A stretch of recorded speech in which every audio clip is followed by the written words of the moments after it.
Hello and welcome to pi plus class. Pi plus class में आपका स्वागत है। अपना टॉपिक चल रहा था मैथ में पोलिनोमियल बहुपद। ठीक है, उसके एक क्वेश्चन आपने कर लिया था पिछली वीडियो में। क्वाड्रेटिक पोलिनोमियल था, क्योंकि इस चैप्टर पर सिर्फ क्वाड्रेटिक पोलिनोमियल की बात करेंगे। ठीक है, तो उससे अपन ने रिलेशन फाइंड कर लिया था किसके कोफिशिएंट और जीरोस के बीच में, और हिंदी में बात करते गुणांक और शून्याङ्क के मध्य अपन ने संबंध स्थापित किया था। तो अपना जैसे चैप्टर चल रहा है 2.2 यानी एक्सरसाइज चल रहा है। जैसे फर्स्ट क्वेश्चन है, फर्स्ट क्वेश्चन में जितने क्वेश्चन है सब में आपको यही करना है, जीरोज और कोफिशिएंट यानी शून्याङ्क और गुणांक के मध्य संबंध स्थापित करना है। तो अपन एक दो तीन अलग अलग प्रकार के क्वेश्चन है उसमें। फर्स्ट टाइप क्वेश्चन अपन ने कर लिया था, जैसे ये क्वाड्रेटिक इक्वेशन दे तो ऐसे इस फॉर्म में दे तो, अगर इस फॉर्म में आता है तो अपन ने कर लिया था। कौन सा क्वेश्चन किया था पिछली क्लास में? एक्स स्क्वायर 7x प्लस का 10। देखिए इसी फॉर्म में है, ये ए भी है, बी भी है और सी भी है, तीनों है इसमें। तो इस टाइप के क्वेश्चन तो अपन ने कर लिए थे। अब इसमें दो एक अलग क्वेश्चन है, वो आपको मैं बताता हूँ कैसे करेंगे। ठीक है, बाकी इस टाइप के क्वेश्चन आप खुद प्रैक्टिस कर लीजिएगा इसका। ठीक है, चलिए।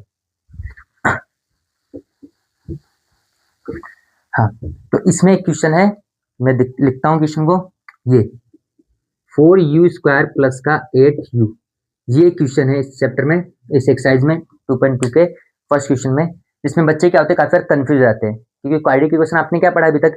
सिर्फ यही तो पढ़ा है क्वाड्रेटिक इक्वेशन के नाम पे कि x square B x plus का सी, इसमें ए बी हो, बी बी और सी बी। पर इसमें आप देख रहे हैं, इसमें वेरिएबल के जो है क्या है, यू है। तो यू का कोफिशिएंट, यू स्क्वायर का कोफिशिएंट क्या है? यू है। ठीक है, यानी ये ए दे रखा है और ये वेरिएबल का मतलब ये क्या दे रखा है, बी। यहाँ पर क्या मिसिंग है? सी तो है ही नहीं। तब इस क्वेश्चन को कैसे किया जाता है? ठीक है, देखते हैं इस टाइप के क्वेश्चन कैसे होते हैं। ये पता है, ये जो पहले वाले क्वेश्चन था उससे इजी है ये, जैसे अपन ने किया था ना एक्स स्क्वायर 7x प्लस 10 वाला, उससे इजी है ये। इसमें ज्यादा कुछ नहीं करना होता है। देखिए क्वेश्चन क्या था, 4u स्क्वायर प्लस का 8u, ये क्वेश्चन है। इसको क्या करना है, सिंपल सा जीरो के इक्वल रख लो। ठीक है, इनमें से कॉमन क्या रहा है? कॉमन की बात करते मैं ऐसे लिख सकता हूँ, 4 को 2 इंटू 2 और u को u इंटू यू। ठीक है, प्लस 8 को अपन ऐसे लिख सकते हैं 2 into 2 into 2 into you equal में 0। अब कुछ नहीं, बस कॉमन लेना है। दिख रहा है इसमें कॉमन क्या आ रहा है, ये और एक u। ठीक है, यानी 2 इंटू 2 और u क्या आ रहा है, कॉमन आ रहा है। तो इसमें से कॉमन आ गया तो क्या बचेगा, चला गया बाहर तो क्या बचेगा, u, और इसमें से 2 2 और एक u चला गया तो क्या बचेगा, 2। बस ये बचेगा, कॉमन लिया, बस कुछ नहीं किया, बस एक्सपेंड करके कॉमन ले लिया, ले लिया कॉमन। अब इनको अपन लिख सकते हैं 4u u प्लस 2 लिख सकते हैं। ठीक है, तो देखो अब यहाँ से जीरो कैसे फाइंड होगा, तो ये भी जीरो के बराबर रख लो और इसको भी जीरो के इक्वल रख लो, यानी 4u है, ये भी जीरो के बराबर है और ये भी क्या है, जीरो के बराबर। ठीक है, क्या करना है, यहाँ से u का वैल्यू नहीं फाइंड करनी है, 0/4 क्या जाएगा, 0। ठीक है, और यहाँ से की वैल्यू फाइंड करेंगे तो माइनस का 2। ठीक है, तो अपने पास अल्फा और बीटा दोनों आ गया। अल्फा का मान क्या आ गया, ये अल्फा आ गया और ये बीटा। ठीक है, समझ में आया? एक बार और देख लेते हैं। इस फॉर्म में था, कुछ नहीं किया, एक्सपेंड किया और कॉमन लिया है। 4u कॉमन आ गया तो बचा क्या, u प्लस 2।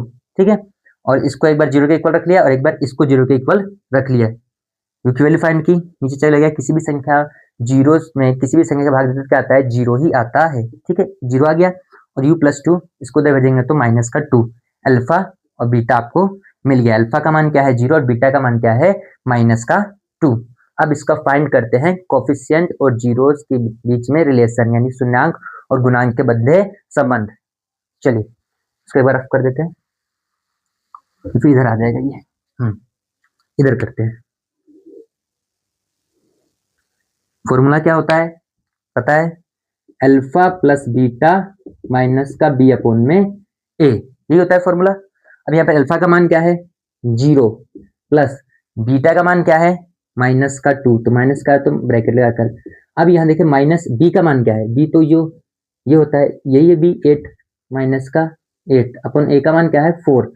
इसको सॉल्व करेंगे तो माइनस का 2 और इसको कट करेंगे तो माइनस का 2। दिख रहा है, रिलेशन आ गया, फाइंड हो गया रिलेशन।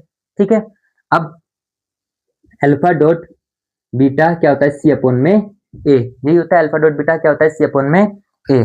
चलो अल्फा का मान क्या है, 0, डॉट बीटा का मान क्या है, माइनस का 2, सी सी का मान क्या है, सी तो है ही नहीं कुछ भी, आप बोलोगे सी तो है ही नहीं, तो सी कुछ भी नहीं है तो 0 अपन में ए का मान 4, इसको इससे मल्टीप्लाई करेंगे तो 0, किसी भी संख्या को 0 से मल्टीप्लाई करो 0 आएगा, ये तो पता ही है 0।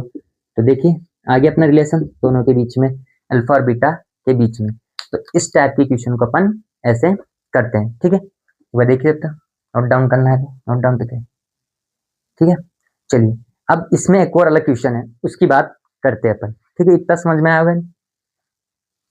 अपन अब चलते हैं एक अलग टाइप के क्वेश्चन पे। ये अब मैं थोड़ा इसलिए जल्दी चल रहा हूँ कि छोटे क्वेश्चन से ज्यादा इसमें वो खास नहीं है, इसलिए तो जब बड़ी एक्सरसाइज आएगी तो उसमें टाइम लेके चलेंगे। एक क्वेश्चन है टी स्क्वायर माइनस का 15 बराबर में 0, ये क्वेश्चन है। अब बच्चे यहाँ पे देख के कंफ्यूज आते हैं, उसमें तो सी नहीं था, अब इसमें क्या नहीं है, बी नहीं है। ठीक है, जैसे लिखते ना अपन ए एक्स स्क्वायर बी एक्स और ये सी, जिसके साथ वेरिएबल नहीं होता कांस्टेंट होता है, तो दिख रहा है कांस्टेंट मिल गया। ये क्या है, ए है, यानी एक्स की पावर 2 वाला है, ये देखिए यहाँ पे ये ऐसा सेम है, बट यहाँ पर ये टर्म नहीं है, नहीं टर्म। तो अब इसको कैसे सॉल्व करेंगे, तो इस ये सॉल्व करना उससे भी इजी, जब पिछला किया ना अपन उससे भी ज्यादा इजी ये है सॉल्व करना। कैसे, सिंपल है, टी स्क्वायर, इसको माइनस को आप इधर भेज दो, प्लस का 15 टी स्क्वायर, अब जानते हैं स्क्वायर इधर भेजेंगे तो क्या लग जाएगा रूट।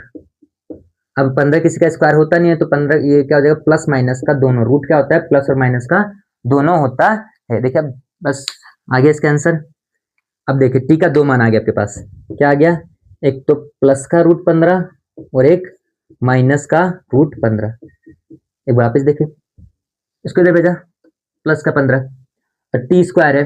ठीक है, तो इस पे स्क्वायर, तो इसको इधर भेजेंगे, रूट लग जाएगा, स्क्वायर को जब भेजते हैं उसी तरफ क्या बन के जाता है, रूट बन के जाता है, रूट बन गया। अब रूट दोनों का होता है, प्लस और माइनस दोनों का होता है रूट, तो एक मान तो अपने पास प्लस का रूट ले लेंगे अल्फा, और ये आ जाएगा आपके पास बीटा।